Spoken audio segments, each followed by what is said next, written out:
السلام علیکم خواتین حضرات۔ آج کل ہم مرزا غالب کی غزل پڑھ رہے ہیں۔ سب کہاں کچھ لالا و گل میں نمایاں ہو گئیں، خاک میں کیا صورتیں ہوں گی کہ پنہا ہو گئیں۔ اس غزل کے دو حصے آپ کی خدمت میں پیش کیے جا چکے ہیں۔ آج ہم اس کا تیسرا اور آخری حصہ پڑھنے کی کوشش کریں گے۔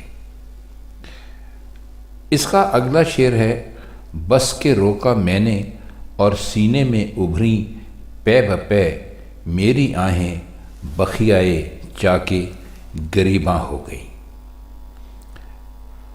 اس میں کوئی خاص مشکل لفظ تو ہے نہیں، تو ہم اس کے معنی کرنے کی کوشش کرتے ہیں۔ فرماتے ہیں کہ میں آہوں کو، جو آہیں میرے سینے سے بار بار اٹھتی تھیں، ان کو بار بار سینے میں روکتا تھا، لیکن وہ پھر اور مزید زور اور مزید جوش سے ابھرتی تھی۔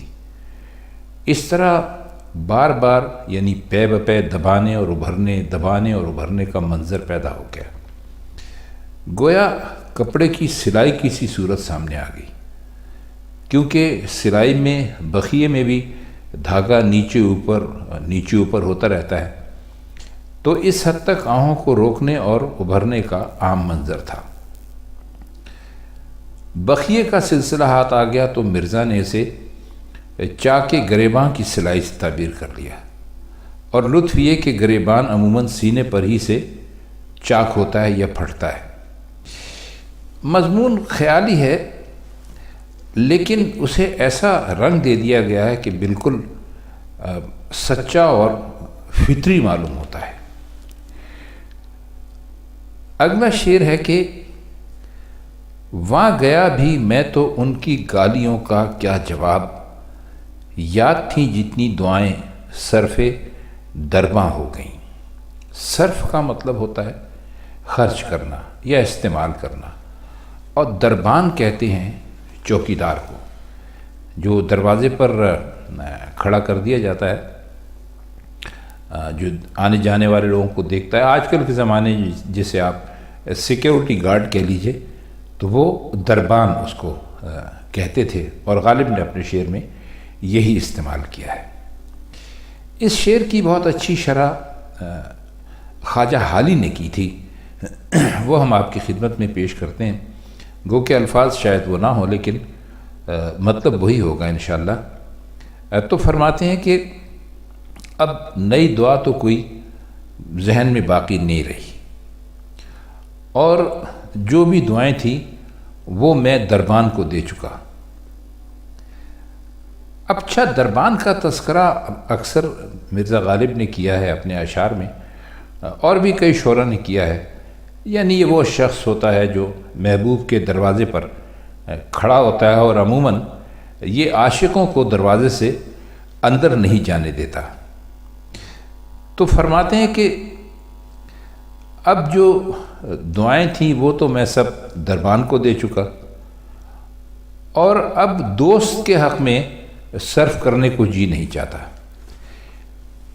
شعر میں جو اصل خوبی اور لطافت ہے وہ یہ ہے کہ گالیوں کے جواب میں دعائیں دینے کو ایک ایسی ضروری بات ہونا ظاہر کرتا ہے، گویا اس کو ہر شخص ضرور جانتا ہے، کیونکہ سب سے حیران ہو کر پوچھتا ہے کہ بتاؤ ان کی گالیوں کا کیا جواب دوں، جبکہ دعائیں تو سب نمٹ چکی۔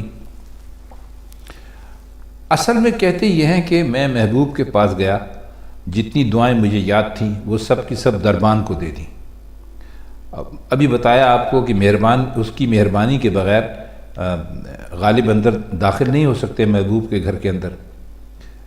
اور پھر محبوب سے ملاقات ہوئی تو محبوب نے اپنے معمول کے مطابق برا بھلا کہنا شروع کر دیا۔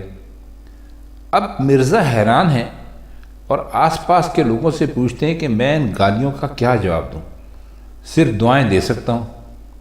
لیکن دعاؤں کے سلسلے میں مسئلہ یہ ہوا کہ جتنی مجھے یاد تھیں وہ میں نے دربان کو دے دی، اور جو دعائیں دربان کے لیے صرف ہو چکیں، یعنی جو دربان کو دے دیں، اب دوبارہ محبوب کو وہی دعائیں دینا، ان کا استعمال مجھے اچھا نہیں لگتا۔ شعر میں اصل میں تو یہ حقیقت واضح کر رہے ہیں کہ جتنے وسائل عاشق کے پاس تھے وہ سب اصل مقصد کے قریب پہنچنے میں صرف ہو گئے۔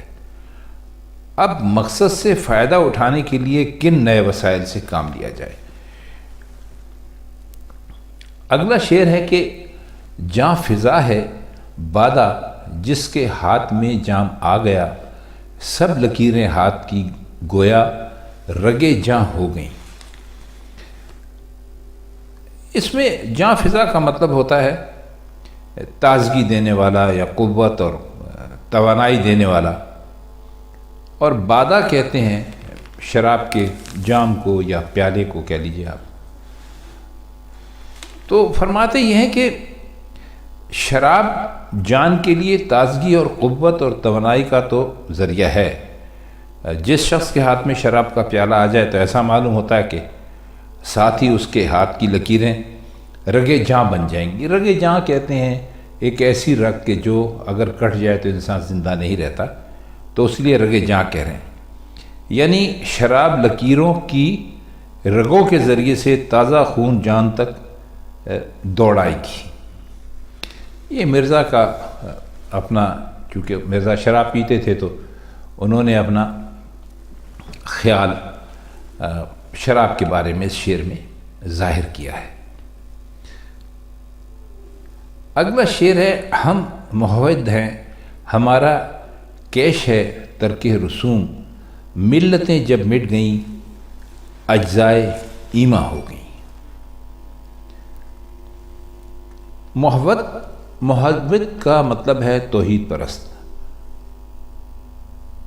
محوّد توحید پرست، خدا کو ایک ماننے والا، اللہ کی وحدانیت پر یقین رکھنے والا۔ اور کیش کہتے ہیں کسی کا کوئی جو طریقہ ہوتا ہے یا کوئی مسلک ہوتا ہے یا کوئی مشرب ہوتا ہے اس کو، اور رسوم ہے رسم کی جمع۔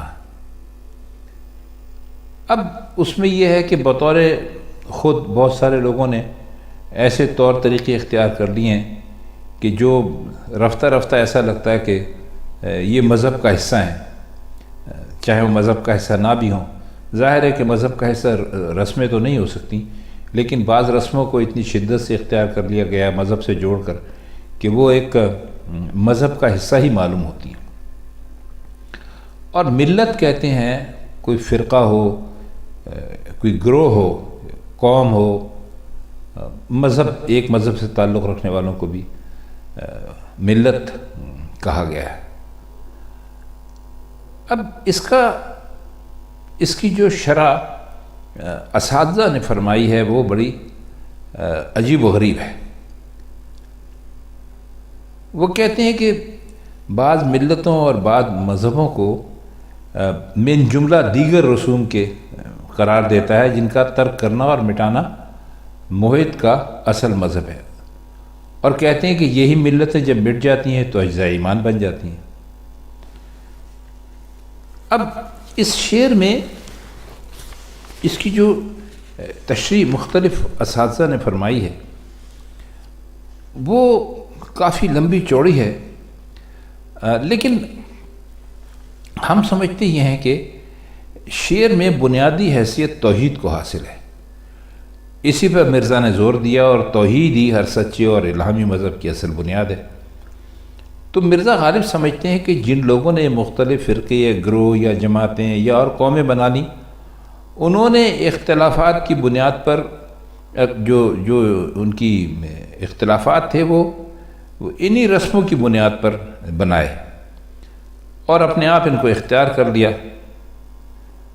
اور تو وہ مذہب کی بنیاد یعنی توحید کے تحفظ پر مبنی نہیں تھی کہ بھئی میں موحد ہوں، میرے سلسلے کا آغاز توحید سے ہوتا ہے۔ جن گروہوں نے مرکز توحید کو اپنا مرکز نہیں مانا اور الگ الگ رسموں کے پابند ہو گئے، وہ دراصل توحید پر ایمان میں سچے اور مخلص نہیں تھے۔ تو کہتے ہیں کہ اب ان اختیار کردہ رسوم کو ہم جس حد تک چھوڑتے جائیں گے اور توحید کو بنیاد بنا کے رکھیں گے، اصل مقصد کے قریب تر ہوتے چلے جائیں گے۔ یعنی مختلف گروہوں کے درمیان جو کشمکش ہے وہ کم ہوتی چلی جائے گی، اور ان کا زور جو ہے وہ انفرادیت کی بجائے توحید پر ہوتا چلا جائے گا۔ تو اس طرح یہ خود ساختہ جو ملتیں ہیں جس قدر مٹیں گی، خالص توحید پر سچے ایمان جو ہے وہ پر لوگ چلنا شروع کر دیں گے۔ واللہ اعلم بالصواب۔ تو بہرحال یہ جو اس کی کچھ مطلب یہی بنتا تھا، تو ہم نے آپ کی خدمت میں پیش کر دیا۔ اگلا شعر ہے کہ رنج سے خوگر ہوا انسان تو مٹ جاتا ہے رنج، مشکلیں مجھ پر پڑیں اتنی کہ آساں ہو گئیں۔ خوگر کا مطلب ہوتا ہے عادی ہو جانا،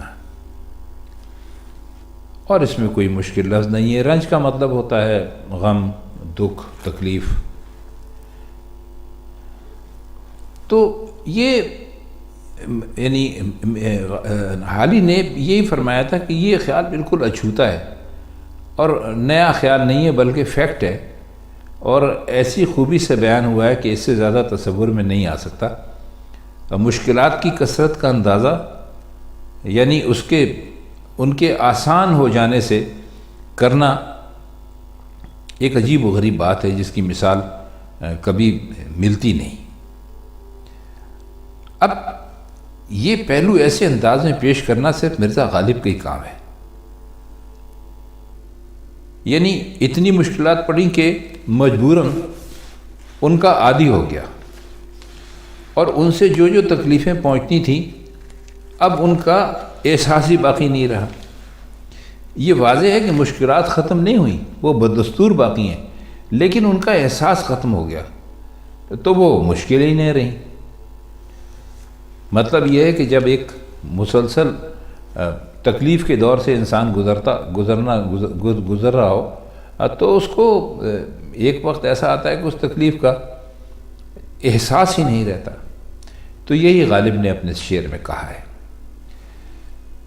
اس کا آخری شعر ہے، یوں ہی گر روتا رہا غالب تو اے اہل جہاں، دیکھنا ان بستیوں کو تم کے ویراں ہو گئی۔ اہل جہاں سے مطلب ہے دنیا والے، یعنی دنیا کو انہوں نے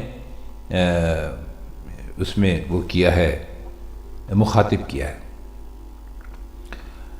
تو شعر بہت سادہ ہے، وہ کہتے ہیں کہ اگر میں غالب اسی طرح روتا رہا تو دنیا والوں تم یہ دیکھنا کہ بستیاں اور آبادیاں جو تمہیں نظر آ رہی ہیں وہ سب کی سب میرے آنسوؤں کے سمندر میں بہہ جائیں گی، برباد ہو جائیں گی، ویران ہو جائیں گی۔ غالب رو رہا ہے، ابھی وہ کیفیت پیدا نہیں ہوئی کہ نوح جیسا طوفان آ جائے، لیکن اگر رونا اسی طرح جاری رہا تو یقیناً وہ کیفیت بھی کچھ دور نہیں سمجھنی چاہیے۔ تو خواتین حضرات، یہ ایک طویل غزل تھی غالب کی جس کو ہم نے 3 حصوں میں آپ کی خدمت میں پیش کیا۔ اس کا پہلا حصہ، دوسرا حصہ، تیسرا حصہ۔ تو امید ہے کہ اب جب آپ اس طویل غزل کو پڑھیں گے تو یہ آپ کی سمجھ میں بہت اچھی طرح آ جائے گی۔ تو بس آج کے لیے اتنا ہی۔ اب ہم آپ سے چاہتے ہیں اجازت۔ مرزا غالب کی کسی اور غزل کے ساتھ کسی اور محفل میں آپ سے ملاقات ہوگی۔ تب تک کے لیے خدا حافظ۔